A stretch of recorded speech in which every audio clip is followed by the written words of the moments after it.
Well, the year is almost over. I think it's time for some self-reflection. So today we're going to be talking about 21 things that I learned in 2021. Hi guys, welcome back to my channel, or welcome if you're new. My name is Ella and thank you so much for clicking on this video. I actually might not have 21 things to share with you guys today, but the title just sounded nice, so very good. I'm probably going to end up talking a lot in this video, so we might as well just get started. The first thing I learned this year, that comparison is the thief of joy. Comparison is literally the thief of joy. It steals your happiness. It steals the joy you can have from a situation. I would achieve something, I would be happy about something, but because I compared my situation to someone else's situation, all of a sudden it means nothing to me. All of a sudden I'm not even happy about it anymore. It's not even like comparison like about like your appearance and your looks. Sometimes it's about like your achievements, your situation. Your situation might not even be that bad, but because you compared yourself to someone who you think is living the perfect life in your eyes, you suddenly can't see the good in your situation. All you can think about is everything wrong with your situation, rather than focusing on the positive and building on what you have. Like talking bad about yourself and bringing yourself down, self-deprecating comments, and it's not a nice thing. Situation where I feel accomplished and I feel like I've done something good for myself, I've learned to just be happy with that. So even if it's like school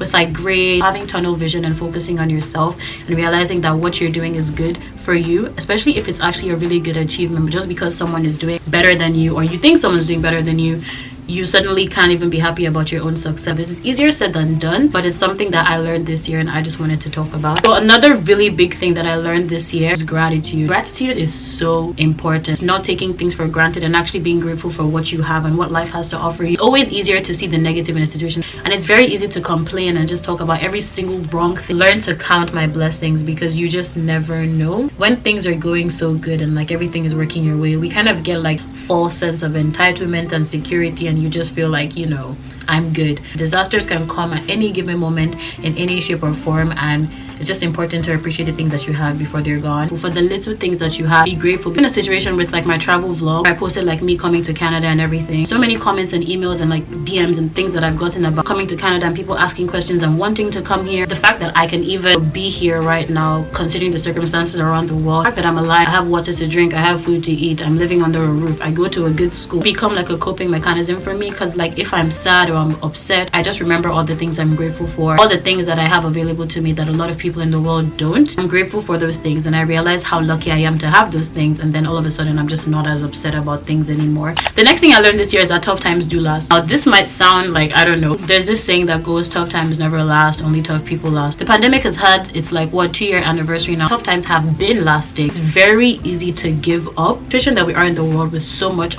uncertainty, it's so easy to be like, oh, what's the point? Once I ask myself what's the point, you're gonna see me retracting as much effort as I originally put in, and there's not much we can do about it. Keep on doing the things I love, because you just never know what tomorrow holds. There's so much uncertainty in the world right now, and it's so crazy. A really important thing that I learned this year is not everyone is your friend. It might sound some type of way, but it's reality. And if you need me to say it again for you, not everyone is your friend. Not everyone you meet in this life and encounter with in this life is going to be your friend. And we need to stop being generous with the way we throw the word friend around. I was talking to my friend like a couple weeks ago, and I was telling her that I feel like we should normalize having acquaintances. The word acquaintance just has so much like negativity around it. Like calling someone your acquaintance is like, oh my god, yeah. One thing I learned is that you can go to school with someone for 6 years, even longer. You can know someone for a very large fragment of your life, and they're not your friend. There's just a lot more that comes into being someone's friend. And just normalize having acquaintances, normalize being cordial with people without calling them your friend. When something goes wrong, or when like you're not treated the way you want to be, it's gonna hurt you so much more than if you had just realized that, okay, this person is not my friend, they don't owe me this. You can respect people, you can be cordial with people that I genuinely had no bond or like no connection with. We were just always in the same environment, so we were kind of forced to,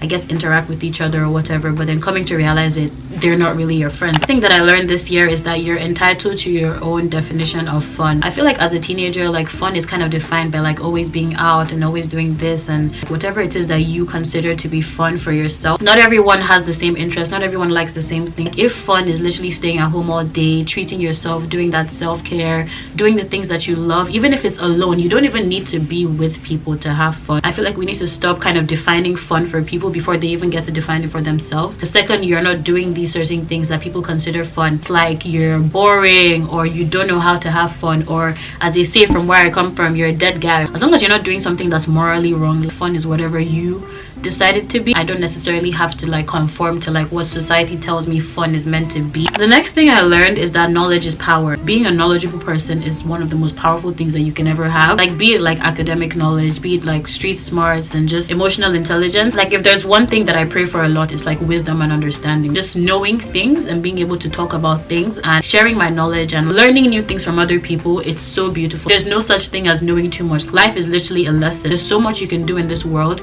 with your knowledge and the things that you know. Like, if you understand what I'm saying, then you understand what I'm saying. I love the friends where I can learn like good things from. And learning is never complete. Your education is never really complete. Finish high school, finish college, get your master's, get your PhD, but you will never stop learning. The next thing I learned this year is the value of conversations. I'm someone that I love to talk. I have so much to say. My mouth literally runs, as you guys can tell. Because I have so much to say and I have so many conversations and I talk to people all the time, it's kind of like I value those good conversations. See so much worth in like just talking about important things. When I have a good conversation, I'm gonna remember it. I'm going to play it back in my head.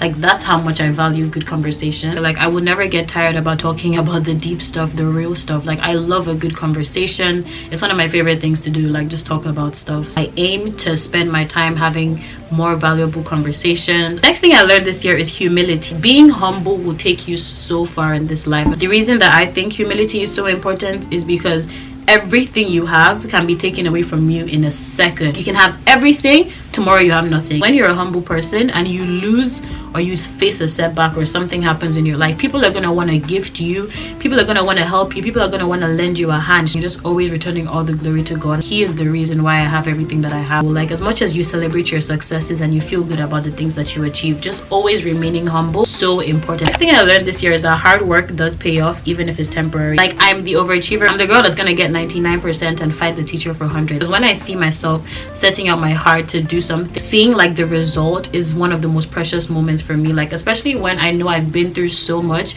I've like put in my blood, sweat and tears, cried about it. I have had countless breakdowns because of this one thing. Finally seeing like the result, finally seeing like all my hard work paying off, it's one of like the most beautiful feelings. And I say even if it's temporary, because the result of your achievement isn't always like long term. As much as like you feel good about it, is it gonna take you to the next level? Is it gonna evolve into something else? As much as you worked hard on something and like, let's say the result isn't as great as you want it to be, it's very easy to kind of like feel bad and be like, oh, okay, there's no point. Learn to celebrate my successes when I do achieve them, even if they're temporary, even if they're not long term, even if they're not gonna do much for me. Just celebrating the little things in my life and just being happy and proud of myself is something that I just learned to do more. The thing I learned this year is quality over quantity. Now, I'm sure we've heard this countless of times. I'm someone that I would say used to have a lot of friends, but coming to realize it, like, I don't really need that many people in my life. Spending my time with people that bring out the best in me, people that challenge me, people that bring out that side of me that I love. And I learned to let go of like friendships that are bringing out like my worst traits, bringing out like sides of me that I'm not proud of. I feel like something that we need to really pay attention to is like the person that you are when you're around certain people. I only came to realize this when I decided to be more intentional about the company that I keep. I don't want to feel bad about myself when I'm around people I consider friends. I don't want to be walking on eggshells, sitting down to analyze your life, like just thinking about the people that you surround yourself with. Destiny is way too important to me to sabotage it by surrounding myself with people who are going to get in the way of reaching my ultimate success, you know. Not necessarily cut down my circle, but just focus on spending time with people who are going to positively impact me in the best way possible. When I kind of started losing bonds with some of them, I would feel bad and I would kind of work to fix it, even if it was kind of like a one-sided effort. An analogy that I gave my friend on FaceTime the other night is that like holding on to or forcing like a finished and meaningless friendship is like using a rubber band that's about to cut or snap, because you know this hair tie is gonna snap anyways. You know there's no point, you know it's strained, but you use it, you go ahead, and then it's gonna snap at like an important moment in your life, and then you're gonna get angry as if you're not the one that did that to yourself. The next thing I learned this year is that your self-worth is not based on your productivity. This is something that was really hard for me to come to terms with. A little while ago in school, one of my friends asked me if I think our self-worth is based on our productivity. I'm going to read the answer that I gave this person. I don't think our self-worth comes from productivity, because self-worth is actually made up of the values and opinions that we have of ourselves. It's not necessarily a conditional idea. Instead of saying that you have to chase certain things to recognize your worth, you already acknowledge that self-worth as an individual. This way you don't focus on achievements to feel worthy worthy. Instead, you focus on seeking growth to build on that already established self-worth. Obviously, easier said than done because we live in a competitive society where the person who does the most things or has the most things to do is the admirable person. Or we're even compelled to feel ashamed of ourselves when we're not productive or we're not the highest achiever and we're not doing the most. When you rely on how hard you work on something for your self-worth, what happens when you're unable to complete a certain task? What happens when you're struggling to get something done? Are you suddenly worthless? Of course not. Every human being is valuable, and the level of productivity is not a measure of this value. Truth to self-worth is in its name, yourself. It's not the external factors that determine your value, but the personal values that we uphold and that make us who we are. If anything, we should criticize the idea of productivity in itself. Should it really be the person doing the most things, the busiest person, or is it the person that's spending their time on the right things and doing important things? Kind of something that I struggle to learn, of course, because like I said, I'm an overachiever and I always want to do my best. Everything is not always going to work out your way. Things are not always going to turn out the way you want them. The next thing I learned is that health is wealth. I mean physical health, I mean mental health, I mean all forms of health. When I feel physically fit and I'm not panting when I walk up a flight of stairs at school, mental health is something that I would never shut up about because mental health is so important. See where I come from, where they love to shame you for things that you can't control. Being physically healthy is obviously important. I learned so much about mental health this year, so much about my mental health, the things that kind of cause a deterioration in my mental health and the things that don't. Learn to be very deliberate about taking care of my mental health and taking care of myself. Self-care is one of the most selfless things that I can do for myself. And not feeling bad for taking care of myself or deciding to take care of myself. Putting yourself as the number one priority in your life. Taking space when you need the space and just learning to say no. I take care of myself. I feel good, and when I feel good, I can do the things that I want to do the best that I can. So the next thing I learned this year, I am my biggest support system, and I tend to always distinguish between and never hold the support other people have for what you're doing over the support you have for yourself. You're basically giving them control over how happy you are about what you're doing. The minute you don't receive as much support or as much love as you want to,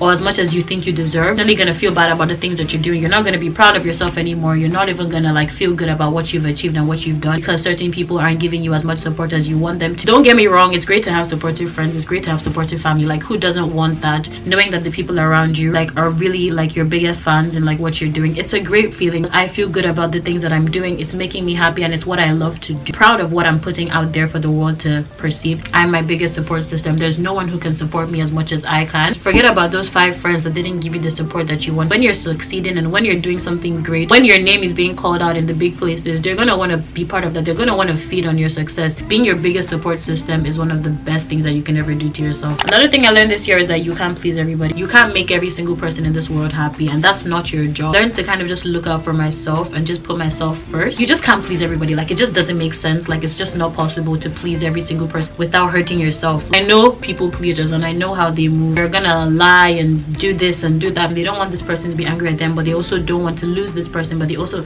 like, it's just a whole messy situation and it's just not worth it. What makes me happy and I'm my best self and I just feel like I'm in a really good place with my life. Other people aren't pleased by that. If they're not happy with the fact that I'm happy, then I don't need to please them. You want to make them happy because it means so much to you that you can't even like realize how much damage you're doing to yourself. Next thing I learned this year is finding peace in the things that I love. I'm gonna use an example here. I'm gonna use reading as an example because when I was young, I used to be a really passionate reader. Reading and writing, that was my entire personality. Thing that I stopped doing over a while because I didn't see a lot of people around me doing it. Then like earlier this year, I kind of fell back into like my reading obsession. I kind of realized how much I missed it and how much I actually did love it and how much it was actually one of my favorite things. I came here, I've been buying a lot more books. Like if I see a book that I like or a book that's on my TBR list, I'm going to buy it and I'm going to read it. I might be surrounded by so many people and I don't want to talk to them. I might just want to sit down and read my book. Nothing stressing me. I'm not thinking about all the things that I have to do. Just enjoying that moment. Find peace in the things that I love. Like if it's reading my favorite book, is playing my favorite sport, hanging with my favorite people, learn to just make time to do those things because they're the things that I enjoy. Not to kind of like throw away these things that I love just because other people might not like them. Another thing I learned this year is forgiveness and that everyone makes mistakes. To err is human and I've just come to accept that and just let go of that negative energy because negative energy has a way of kind of feeding on your soul. The bravest thing that you can do in a situation is just to forgive and move on. Like grudges cause a lot of pain. Holding grudges is just like having like a weight on your back that's kind of dragging you down every day. The common thing that I know a lot of people do, and I did do myself as well,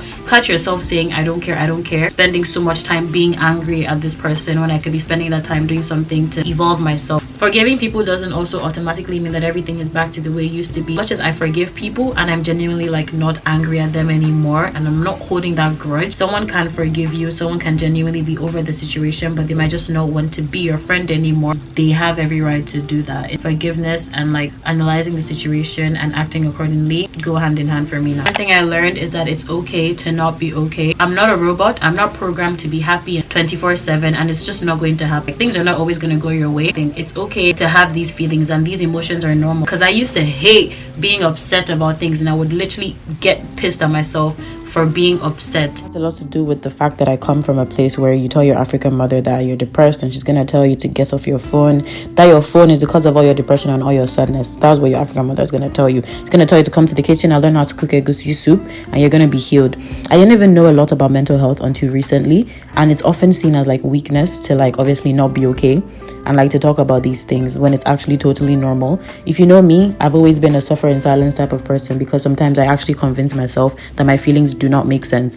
But I've learned that it's okay to not be okay. It's okay to seek guidance and help, be it from your family, be it from friends, and even God. They're actually people that I can count on, and I need to stop convincing myself otherwise. As much as this is normal and this is okay, I don't actually want to stay in this place of being upset and being sad. Another thing I learned is distinguishing between my wants and my needs. I know that whenever I want something desperately, I start using the word need. I feel like using the word need makes it like more important, and then like I feel like it's okay to desire this thing this much. In reality, I don't need it, I just want it. Just finally understanding and accepting that not everything I want is good for me. Like, not everything you want in this life is actually what you need. You might desire something so much, but it doesn't mean that it's the best thing for you. And that's something that's really helped me to ground myself. When I finally understand that what I want so bad is not necessarily what's going to be good for me or what I need in my life, and I just don't catch myself like obsessing over trying to get it or obtain it as much as I did before. Distinguishing between my wants and my needs and drawing a fine line between them. The next thing I learned is to live in the moment, that there's no time like the present. And this is something that was hard for me, because I like when everything is organized and kind of like set in stone. Learning to just live in the moment and just relax, like calm down, like pace myself. You're never going to be able to get back this very moment. Instead of constantly worrying and stressing myself out and just kind of like making myself upset about things that I can't control. As much as you can't necessarily design the outcome of every situation, it's still important to be mindful of decisions that you make, especially when you're very aware of the consequences of your actions. Another thing I learned is the importance of reaching out of your comfort zone. Now, this is something that's so hard for me. I hate to admit it, but I'm scared of vulnerability, afraid of consciously putting myself in a situation where I could possibly get hurt or I could fail. I like knowing what's going to happen, because like at the end of the day, reaching out of your comfort zone can be so rewarding. As much as it's so hard to get there and actually, you know, do it, it's something I'm still learning to kind of implement into my life, because I am still scared of like putting myself in these situations. You never know how good you might be. You never know how great it might turn out. You never know how good you're gonna be at something until you try it, and that's something that I've had to force myself to learn. If it now doesn't turn out the way I want it to be, I'm gonna blame myself, because I'm like, okay, Ella, you did that to yourself. You could have just stayed in what you know best, you know, stick to the status quo. And no, I do not mean put yourself in a dangerous situation that you're not comfortable with. Like, that is far out of what I'm talking about. Another thing I learned this year, more so last year, but like still this year as well, is that things won't always go as planned. The past 2 years are an epitome of things won't go as planned. It told us on 2020's New Year's that we would spend the majority of the year stuck at home, that online school would become a very big part of everyone's life, that we would start wearing masks and this would become our new normal. We would have said that you were talking absolute trash, but here we are, COVID's 2-year anniversary and whatnot, and things are still not the same. The things that will go wrong and won't actually ever be fixed or won't ever restore to like its original place. It's really hard to accept, but it's reality. Some broken things stay broken. You can't fix everything, you can't fix everyone, you can't fix every situation, and it's not your job to. However, I will say that we shouldn't allow setbacks or bumps in the road to be our reason or excuse to give up, because that's something that's also very easy to do when things don't go our way. I think that sums up everything I have to talk about today. Yeah, those are 21 things that I learned this year. I'm really happy that I learned all these things this year and I came to these realizations sooner than later. They've helped me and changed me like in ways that I can't even explain. If you're still watching at this point, thank you so much for listening to me talk this much. Thank you guys so much for watching this video. I hope you did enjoy it. I hope you learned something. I hope something stuck with you. My question for you guys is, tell me something that you learned this year. I want to know what you learned, be it a life lesson, be it a concept, anything. Just tell me what you learned this year. I want to hear what you guys have to say. Feel free to talk about anything as long as you're being respectful. If you enjoyed this video, make sure you give us a thumbs up and don't forget to subscribe to my channel. As I'm filming this video, we're so close to 5k. We may or may not have reached it by the time this video is up, but we'll see. This is probably going to be my last video of the year, so see you guys in 2022. The camera is currently blinking. It's basically telling me to shut up because I've been talking for way too long, but I'm going to listen to it now. Thanks for listening this far. I love you guys so much, and I'll see you in my next video.